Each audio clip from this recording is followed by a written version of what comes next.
les postes de sol al Cap de Creus, el blau turquesa del nostre mar, els verds intensos del Montseny, els vols dels ocells a cel obert. Enamora't de la màgia de reviure-ho tot, perquè ara és possible. A la Mútua General de Catalunya et cobrim la cirurgia làsic per corregir la miopia, l'estigmatisme i la hipermetropia. Sempre al teu costat per oferir-te el més nou. Mútua General de Catalunya, la més completa assegurança de salut.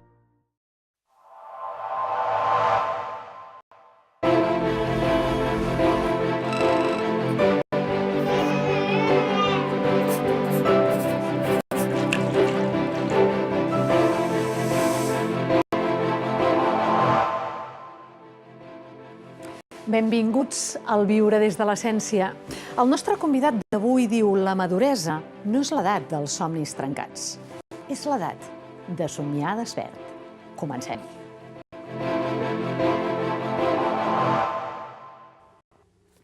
Filòsof i teòleg, catedràtic d'ètica de la Universitat Ramon Llull. El seu pensament gira entorn als elements centrals de l'existència humana. Autor de més d'un centenar de llibres, el darrer publicat, Elogi de la maduresa. Francesc Torralba, benvingut al Viure des de l'Essència. Gràcies per convidar-me. Contents que estigui avui aquí amb nosaltres. Jo també, la veritat és que sí. Com es sent? Bé, tranquil, còmode, calmat. Per què ara elogi a la maduresa? Primer perquè jo he arribat a la maduresa. Jo tinc un principi de Santa Teresa d'Àvila en el cap que diu: no hablaré de nada que no haya experimentado una o muchas veces. Pues jo no m'atreveixo encara a parlar de l'ancianitat, però de la maduresa sí, i de la jovenesa també. I em sembla que val la pena parlar-ne quan un en pot viure-la des de dins, i sobretot perquè és un tipus d'etapa de la vida molt poc elogiada, molt poc valorada. Ens focalitzem molt en la joventut i oblidem molt la maduresa. Aquest punt àlgid, no? Aquest punt àlgid que diu que és de la vida. És el punt àlgid, és el moment de donar fruit, és el moment d'experiència, és el moment de saber aprendre dels errors, de les fallades, de les equivocacions. I jo li trobo molts mèrits i moltes lloances a la maduresa, encara que moltes persones es resisteixen a entrar a la maduresa o a l'adultesa i volen romandre permanentment a la joventut. És aquest punt que diuen els fills es comencen a fer més grans i sembla que ja no necessitin tant els pares. Els pares també cada dia són més grans. És aquell punt, no? Sí, és un punt en què, de fet, la maduresa és l'edat del compromís. Hem assumit compromisos professionals, familiars, tenim deures, tenim obligacions, però també és l'edat en què pots donar un fruit més sòlid, perquè has après molt. Has après molt, no només el que has après a les aules, has après molt de la vida, del teu ofici, els teus fills ja són grans, per tant no comences per l'ABC, i els pares es fan grans i molt sovint dependents, i per tant necessiten de la nostra gratitud i compromís. Aleshores, podríem dir que és aquesta època de la vida en què hem de mirar en perspectiva, no? Sí, et permet mirar amb molta perspectiva, perquè ja tens un terreny recorregut, probablement en tens un altre per recórrer, fas una parada, mires allò de bo i noble que has fet i que has recollit, i també et permet identificar críticament allò que pots canviar. No és el final de la vida, és un moment bàsic, perquè no és repetir el que has viscut. És un moment també en què pots innovar, canviar, planificar, però molt més realisme, perquè et coneixes molt millor. És molt bonic perquè també en el llibre de l'Elogi de la maduresa menciona una imatge plàstica de la poma. La poma que abans cau de l'arbre i com es... Sí, hi ha un moment que és verda, si te la menges és àcida. Llavors, la poma madura és aquella que ja té el color, ha estat temps sota el sol, ha estat temps en l'aire, ha agafat un volum, i just en el moment de caure, dius, ara està en el moment bo per ser menjada. Doncs jo crec que la maduresa és això, que no només és una qüestió d'edat, és una qüestió molt emocional, molt mental. Hi ha persones que arriben a la maduresa molt abans que altres. Hi ha persones que tenen una edat cronològica molt llarga i, en canvi, són adolescents permanents. Com es poden gestionar aquests desajustos? Què recomanes? Doncs has d'acceptar la teva naturalesa. És a dir, jo crec que és molt propi del jove viure en una situació d'irrealitat i fins i tot de ficció. Ho puc tot, vull conquerir el món, tinc molta força, molta energia. En canvi, la persona madura s'ha hagut de confrontar contrarietats, ha hagut de confrontar obstacles, ha conegut els seus límits i això li permet ser molt més realista, però no per això deixar de somiar. El que no és un somiatruites, però és capaç de somiar, d'il·lusionar, de veure horitzons i de veure quins passos ha de fer per anar-los realitzant. El somiar, la il·lusió és el motor de la vida, no? Sí, el que passa que hem de saber fer il·lusions que tinguin un element de versemblança, no? Si no, al final són la font d'infinites frustracions, no? També en el llibre hi ha un punt que parla del valor de la repetició. Aquesta repetició que a vegades ens pot semblar rutinària, però que és necessària. És necessària per aprendre bé un edifici, és necessària per mostrar els teus valors, és necessari per mantenir les relacions, els vincles. Passa la repetició molt sovint, no l'aguantem, no és un valor en alça a la societat. No, de cap manera. Avui som consumidors de novetats. Què hi ha de nou? Quina és l'última notícia? Què ha passat? Què ha passat aquest matí? Sempre necessitem. I a més, les novetats envelleixen molt ràpidament. El que era novetat a les 12, a les 5 de la tarda ja no ho és. I en canvi, la persona madura és capaç de descobrir el valor de la repetició. La repetició que té anar pel mateix camí i veure les diferents estacions. Repetir la mateixa lectura, que et permet comprendre millor aquell autor. Repetir la mateixa contemplació d'un quadre o la mateixa pel·lícula, no? Aquesta repetició et permet assaborir i degustar més el que estàs fent. Si no, al final és molt epidèrmic tot, molt superficial. A més, és curiós, perquè és una repetició que no sempre la veus igual, també. No, clar. Perquè el quadre no sempre el veiem igual. I el camí mai és igual. A mi m'agrada molt córrer per camins boscants. Mai és igual, encara que sigui el mateix camí. Per què? Doncs perquè han canviat el color de les fulles, perquè ara avui fa més fred, perquè ha plogut, perquè ha sortit ja la ginesta, senzillament perquè l'humus està cobert d'una catifa de fulles. Mai és igual. Francesc Torralba, creu que hi ha diverses vides que conflueixen en una? Jo crec que, de fet, tenim una vida. El que passa és que aquesta vida la distingim en etapes, la distingim en fragments, i, de fet, ens sembla que la vida que vam viure de nen o d'adolescent ja queda molt lluny. Però és la mateixa vida. Nosaltres som els mateixos, però ens anem configurant narrativament i anem aprenent de tot allò que ens passa. Però és veritat, de vegades hi ha talls en la vida, hi ha canvis, hi ha malalties, hi ha transformacions que dius allò representa una vida molt distinta de la que ara tinc. Però ets el mateix, ets la mateixa persona que ha anat passant per aquestes sinuositats. És molt volàtil. És molt volàtil. Experiències que ens canvien, ruptures, relacions que s'acaben, canvis de feina, canvis d'ubicació, canvis de residència. Llavors, tu ets el mateix, però vas experimentant canvis, transformacions, i tot això et va configurant, et va formant, et va donant experiència, et va fent ser el que ets. En essència. Clar. La teva essència no és una cosa fixa, estàtica, que no canvia, no. Ets el que ets també com a conseqüència d'aquestes interaccions, del que llegeixes, dels professors que has tingut, de les relacions que has anat establint, dels paisatges que veus, tot això et configura una naturalesa, una essència. El ser humà està en constant evolució i no podem negar-la. El que passa que moltes vegades ens costa aquest deixar anar, Sí, això ens costa molt. De fet, seria un bon llibre, no? Deixar anar, saber desprendre's, no? D'un càrrec, de la joventut, d'allò que ja no tens. Hi ha persones que s'aferren i llavors pateixen molt perquè veuen que allò al que estan aferrats doncs va desapareixent. I això és terrible. Podria haver-hi aquí una gran escola. Sí. Hi ha una gran escola. Sí. En aquestes 4 etapes, aquestes 4 edats que parla de la vida, com és la infantesa, la jovenesa, Després tenim l'adultesa i l'ancianitat, les 4 etapes de la vida. Li sembla que posem un titular per cadascuna d'elles? Sí, i tant. La infantesa. Innocència.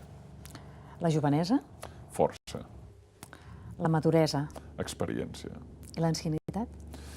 L'ancianitat és el seny, és la consciència, és el coneixement. Hi ha una part del llibre que em genera molta tendresa i és quan parla de l'essència de la melancolia, no? Diu que la melancolia és la pesantor de l'ànima. Sí, és una expressió que jo llegeixo amb un teòleg d'origen italià, que és Romano Guardini, que la defineix així com la pesantor de l'ànima. Aristòtil parla que és un sentiment agredolç. És agre perquè es refereix a un episodi ja viscut, als estius, quan ets petit. És agre perquè ja no els tens, però és dolç perquè el que recordes és molt agradable, la piscina, els amics, la bicicleta, l'entrepà, jugar fet amagar, no? Però és quelcom que ja ha passat. Llavors, la melancolia sempre té a veure amb el que ha passat i amb el que d'alguna manera no tornarà. Hi haurà noves realitats, però aquella no. I per això és agredolça i l'ànima et pesa quan ho recordes. I de vegades la música ens suscita aquesta melancolia, no? La música El record. activa aquest record. Hem d'anar amb compte amb la melancolia?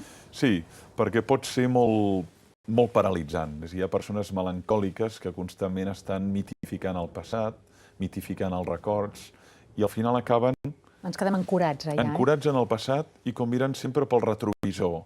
Res com allò que ha passat pot ser millor, no? I és un error. La melancolia és sempre una espècie de mixtificació del passat, i el present té un munt de possibilitats i el futur encara més per descobrir. Podríem dir que és un dels autors que més i millor s'ha posat davant per davant amb les grans preguntes de la filosofia. Estem visquent un moment present amb una sensació bastant de desesperança, un pessimisme que cap a on creu que anem, Francesc de Roda? A veure, tenim aquesta sensació perquè ens falta perspectiva, també. Sí? És a dir, el que ens arriba són notícies molt sovint dramàtiques, no? De tota mena de fets, no? Que hi ha al món, tant en l'espai macro, desigualtats, gana, violència, guerres, com també en l'àmbit micro, no? Doncs pederàstia, maltractaments, ageisme... I tot això hi és en el món. I sempre hi ha sigut, podríem dir. I potser hi ha estat sempre, el que passa que era molt invisible, o almenys no estava tan reflectit com ara, no? A les xarxes, als mitjans de comunicació social. Llavors, jo crec que si tenim més perspectiva veurem que globalment hem evolucionat significativament. Mira els drets de l'infant a Europa al segle XIX i mira ara. Mira el reconeixement de la dignitat de la dona al segle XIX i al segle XXI. Mira la situació de les persones amb discapacitat física i psíquica, amagats, ocults, no? Postergats i marginats en el segle XIX, i mira ara, els tenim als centres esportius, els tenim treballant en empreses, els tenim educant-se, els tenim tenint relacions. És a dir, la perspectiva històrica ens fa veure que molts aspectes hem millorat significativament. Mira la situació d'un treballador en el temps de Marx, quan escriu el manifest del Partit Comunista, en 1848, i d'un treballador avui a casa nostra. Doncs hi ha baixa, hi ha pensions, hi ha baixa per malaltia, hi ha tota una sèrie de drets conquerits que no hi eren. Creu que, però, som lliures? Això és un altre aspecte. Jo crec que avui ens condicionen molt fins a tal punt que acabem sent respostes a estímuls. És a dir, hi ha una sèrie d'enginyers que saben molt bé com marcar les conductes col·lectives. Què hem de comprar, quina pel·lícula hem d'anar a veure, a quina casa rural hem d'anar, quin pantaló m'he de posar. I llavors et van introduint uns estímuls i responem. En canvi, jo crec que hi ha acte lliure quan un és capaç de parar-se, pensar i preguntar-se: he de respondre a aquest estímul? M'he de comprar un nou mòbil? He d'anar a veure aquesta pel·lícula? M'he de comprar aquest mòbil? Si anéssim més endins, aquesta llibertat a nivell... Creu que som realment lliures a nivell genètic, el tema de l'ADN? Jo crec que tenim una llibertat finita. És a dir, hi ha molt de donat en nosaltres. Jo no he escollit tenir l'ADN que tinc, els 46 cromosomes. Ni vostè els ha escollit. Tampoc he escollit el meu color de pell, el meu color d'ulls. No he escollit la meva intel·ligència, el meu coeficient d'intel·ligència. Tot això m'ha estat donat. Tampoc els meus pares, ni els meus germans, no? Ni la meva llengua materna, que és el català, no?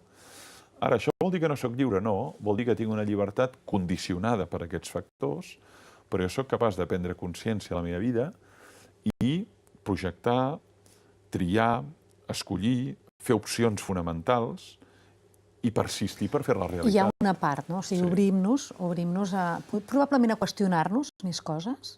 Per descomptat, però no vivim al compàs. No necessàriament som fatalment marcats per una sèrie d'estímuls o pels nostres gens. Tenim capacitat de decidir. Diu que la tasca del filòsof és transmetre l'exigència del pensar, no? Un pensar que a vegades ens pot provocar ser goig i de vegades ens pot ofegar, podríem dir, no? Perquè jo crec que vivim en la cultura de l'antipensament. Avui el que hi ha és antipensament o no pensament, no hi ha temps, vivim molt accelerats. El pensament demana calma, demana escolta, demana temps. És com passejar. Tu per passejar necessites temps, t'has d'entretenir, no has d'anar a pinyó fix. I el pensament vol dir també la capacitat de qüestionar allò que dones per suposat. I de vegades això ens fa molta por. Però creu que estem tots cridats a poder tenir una vida interior? Tots tenim la possibilitat de vida interior i exterior. Quan ens relacionem amb els altres, tenim vida exterior. Interaccionem, ens connectem, fem grup, fem xarxa, però tenim capacitat també d'entrar dins de nosaltres mateixos i explorar com vivim, explorar què volem fer, explorar quina qualitat tenen les nostres creences, les nostres conviccions. Això ho podem fer. Com ho podem practicar? Alguna petita... Home, hi ha moltes formes. És a dir, per exemple, una bona manera d'entrar a la vida interior és practicar el silenci. Com més soroll i com més embolic hi hagi en el teu entorn, més desassistida està la vida interior. Que és difícil, en el món en el que vivim. Però per això un àmbit com el monàstic, un àmbit com la naturalesa, un àmbit com el mar, un àmbit com el bosc, un àmbit com la nit, són espais especialment idonis per interioritzar. No? En canvi, la xarxa el que fa és exterioritzar-nos, perquè ens vinculem a un altre internauta, anem a una pàgina web, volem baixar una música, una pel·lícula. En canvi, quan un està a l'espai buit, o està a la naturalesa, o està pujant un cim, o està navegant, o està nedant, és fàcil que interioritzi, que comenci a pensar sobre la seva vida. Estem parlant aquí, doncs, de la intel·ligència espiritual? És una modalitat d'intel·ligència. Jo m'he dedicat a fons perquè m'ha interessat. Primer semblava que l'ésser humà tenia només les 8 modalitats d'intel·ligència que ens va dir Howard Gardner, i és veritat que les tenim, però això ho va dir l'any 83, ha plogut moltíssim, estem al 2019. I tot va molt ràpid. I tot va molt ràpid. I llavors n'han anat identificant altres modalitats. I una modalitat que tenim, que tenen els infants, que té tothom, independentment de les seves creences, conviccions, color de pell i capacitat, diguem-ne, intel·lectual, és aquesta intel·ligència espiritual, que ens permet moltes diverses capacitats, no? Una és interrogar-nos pel sentit de la vida, meravellar-nos, preguntar-nos si allò que fem té valor o no, prendre distància als nostres vincles, tot el que té a veure amb la reflexió, el pensament profund, la capacitat de prendre consciència que hi ets. I això l'ésser humà ho pot fer. I és una capacitat que tenim. Podríem dir ser observadors de la nostra pròpia vida, no? Exactament. Podem ser actors, un fa de metge, un fa d'infermer, un fa de lampista, un fa de professor, però també podem ser espectadors i preguntar-nos com estic fent el rol que estic fent, com estic fent de pare, com estic fent de fill, com estic fent de germà, com estic fent de professor. Llavors podríem també, com vostè diu en el seu llibre, no? Diu que viure és una aventura fascinant que planteja nous reptes cada dia. En el llibre Esculpeix la teva vida, molt interessant, Diu que podem esculpir la nostra pròpia existència. Sí. Fem un viatge? Fem-lo. Fem un viatge per alguns d'aquests valors en el que ens menciona, a veure si ens pot donar més eines, Francesc Torralba, per poder millorar en el nostre dia a dia. Si li dic tendresa. Tendresa penso en un nen, o penso en una persona gran, molt feble. L'esforç. L'esforç penso en un atleta, però penso també en una mare soltera que tira endavant un fill tot i les dificultats. Tots aquests ingredients que els tenim dins nostre. Hem d'integrar. Tota persona els té, però desigualment conreats. Hi ha persones molt esforçades, molt constant, amb molta capacitat d'esforç, hi ha persones que aviat es desinflen, però tenim aquesta capacitat. La paciència. La paciència, sobretot, és la mestra. La paciència és la infermera en un geriàtric que té una persona malalta d'Alzheimer i li repeteix el mateix com si fos la primera vegada. La gran mare, La gran mare, sí. L'amistat. L'amistat és el que ens salva, és un llaç secret, íntim, de confidències, de confiança, que supera la prova del temps. Els amics som aquells que ens anem continuant vinculats, tot i que tot canvia, no? La nostra situació professional, fins i tot afectiva. El perdó. El perdó és començar de nou, és donar-nos la possibilitat de no viure atrapats pel rancor, pel ressentiment i superar com a antídot l'esperit de venjança. La solidaritat. Solidaritat és el que ens humanitza, és sentir-se estretament vinculats a la sort o a la dissort dels altres. La seducció. La seducció és la capacitat d'encisar, d'atraure, de ser un imant, de voler copsar l'atenció de l'altre amb aquell talent que tens. Tot l'ego, aquest ego que a vegades no sabem com gestionar-lo. L'ego és destructiu perquè et posa en el centre i converteixes els altres en objectes perifèrics, com satèl·lits que van donant voltes, i això ningú vol ser-ho. I per tant l'ego és quelcom que ha de saber dominar, governar, superar i sobretot adonar-se'n de la seva inconsistència i feblesa. Anem esculpint l'escultura, ens en falten bastants valors, però ens convida a poder llegir el llibre, perquè realment més d'un centenar de llibres. Sí. A vegades deu dir, com pot ser això? No? Jo també m'ho penso a vegades, però vaig començar molt d'hora, tenia 22 anys, estava estudiant 5è a la Facultat de Filosofia, em vaig enamorar d'un autor que era Nietzsche i vaig començar a escriure. I és que ara en tinc 51, ha passat temps i pràcticament només he fet que ensenyar a escriure, per descomptat, i tota la meva vida familiar, que és molt àmplia, no? Però m'he focalitzat molt a això. Jo no toco el piano, jo no toco el violí, per tant m'he focalitzat molt en això. Si fem un viatge pels sentits, i jo li dic una mirada, a on el transporto, Francesc? Una mirada, doncs, em transporta al Cadí. La mirada que quan dic mirada, penso en la Serra del Cadí des d'Estana. Enamorat de la muntanya. Sí, per descomptat. Una olor. La ginesta a la primavera, sigui a Collserola, sigui a la terra ferma, aquella olor tan característica de la ginesta. Maragall ja en parlava, la ginesta altra vegada. Un tacte. Un tacte. Un tacte és la terra eixuta. La terra eixuta té un tacte molt aspre, que em resulta molt suggerent. I si anéssim al sabor, quin sabor és el que el transporta més? El sabor que em transporta, doncs, és la maduixa. La maduixa, però petita, No tant el maduixol, la maduixa petita, d'aquestes silvestres que et trobes en un camí. Que pots fer passar mentre passeges. Exactament. Una melodia. Quina sonaria? Sonaria l'Ave Maria de Schubert. Recorda la darrera vegada que es va emocionar? Doncs sí, justament com vam celebrar els 25 anys de casats i els nostres fills ens van llegir un text que havien fet ells. Vaig emocionar. Si hagués un llibre a la seva tauleta, quin posaria? Doncs hi hauria els pensaments de Pascal. I una pel·lícula, amb quina connectaria? L'home elefant, de David Lynch.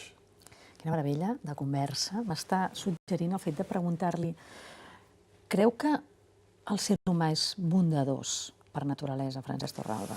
Jo crec que som ambigus i que en nosaltres hi ha una potència extraordinària de bondat, i ho veiem reflectit en algunes persones, sants, santes, persones entregades al bé comú, però l'ésser humà també té capacitat destructiva. És a dir, nosaltres hi ha el yin i el yang, hi ha el positiu i el negatiu, i aquesta ambigüitat es resol a la vida quotidiana. Hi ha persones que ajuden, hi ha persones que més aviat el que fan és no ajudar. Però nosaltres tenim tota aquesta doble capacitat i el que hem de fer és conrear a fons i enfortir aquesta capacitat de bondat, de generar bellesa, de generar unitat, de generar nexe constructiu amb els altres. Nodrir-la. Nodrir-la, clar. És un gran deportista, com comentàvem abans, gran corredor de fons, ha participat en moltes maratons, cros de muntanya. Sent que la vida és una carrera de fons? És una extraordinària metàfora. De fet, l'esport és una gran fàbrica de metàfores. Quan un puja una muntanya, quan un fa una carrera de fons, es troba obstacles, hi ha moments de cansament, hi ha moments de fatiga, hi ha moments de soledat, hi ha moments en què un està a punt d'abandonar, i tot això en la vida hi és, i en les relacions personals, i en la feina. Per tant, sí, la vida és una carrera de fons. El que passa que, a diferència d'una carrera de fons estàndard, saps que són 42 quilòmetres, 195 metres, saps que són 21 quilòmetres, aquí no saps quant de temps ni quants de quilòmetres seran. És molt incerta, no? Però te l'has de prendre com una carrera de fons, perquè no saps el que et ve per davant. I, per tant, dosifica, aprèn dels que saben més, escolta el teu batec del cor i, sobretot, vens ben equipat. Perquè quan és molt llarga et pots trobar amb moltes incerteses. Anar ben equipat, però davant dels moments de flaquesa, que a vegades un no pot més. Ja estem arribant al final del programa, però ens agradaria saber a què s'agafa, a què s'aferra, Francesc Torralba. Ja ho hem dit, l'amistat. L'amistat és bàsica. L'eix? És l'eix per mi, és a dir, és un tresor extraordinari, no? Si tens la sort de tenir una parella, doncs també juga aquest paper, però per mi és bàsic perquè en aquesta carrera que vas sol, doncs hi ha moments de fractura, hi ha trencaments, hi ha impotència. Per tant, necessitem la comunitat. Avui un molt individualista en què sembla que tu sol puguis, no? I no. La comunitat és bàsica per anar, sobretot, superant, transcendint aquestes dificultats que sempre apareixen. Podríem dir alhora que és viure des de l'essència?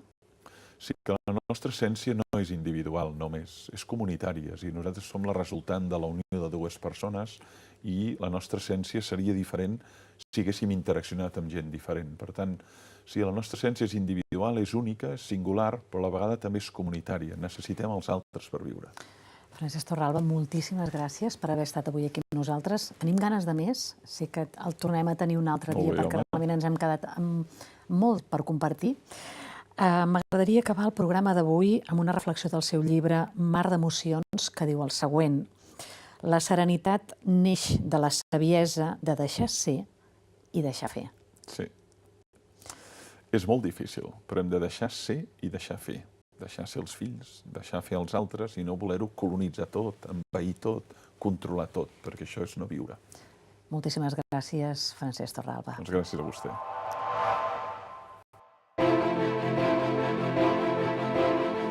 És el moment del Consell de Salut de la Fundació de la Mútua General de Catalunya.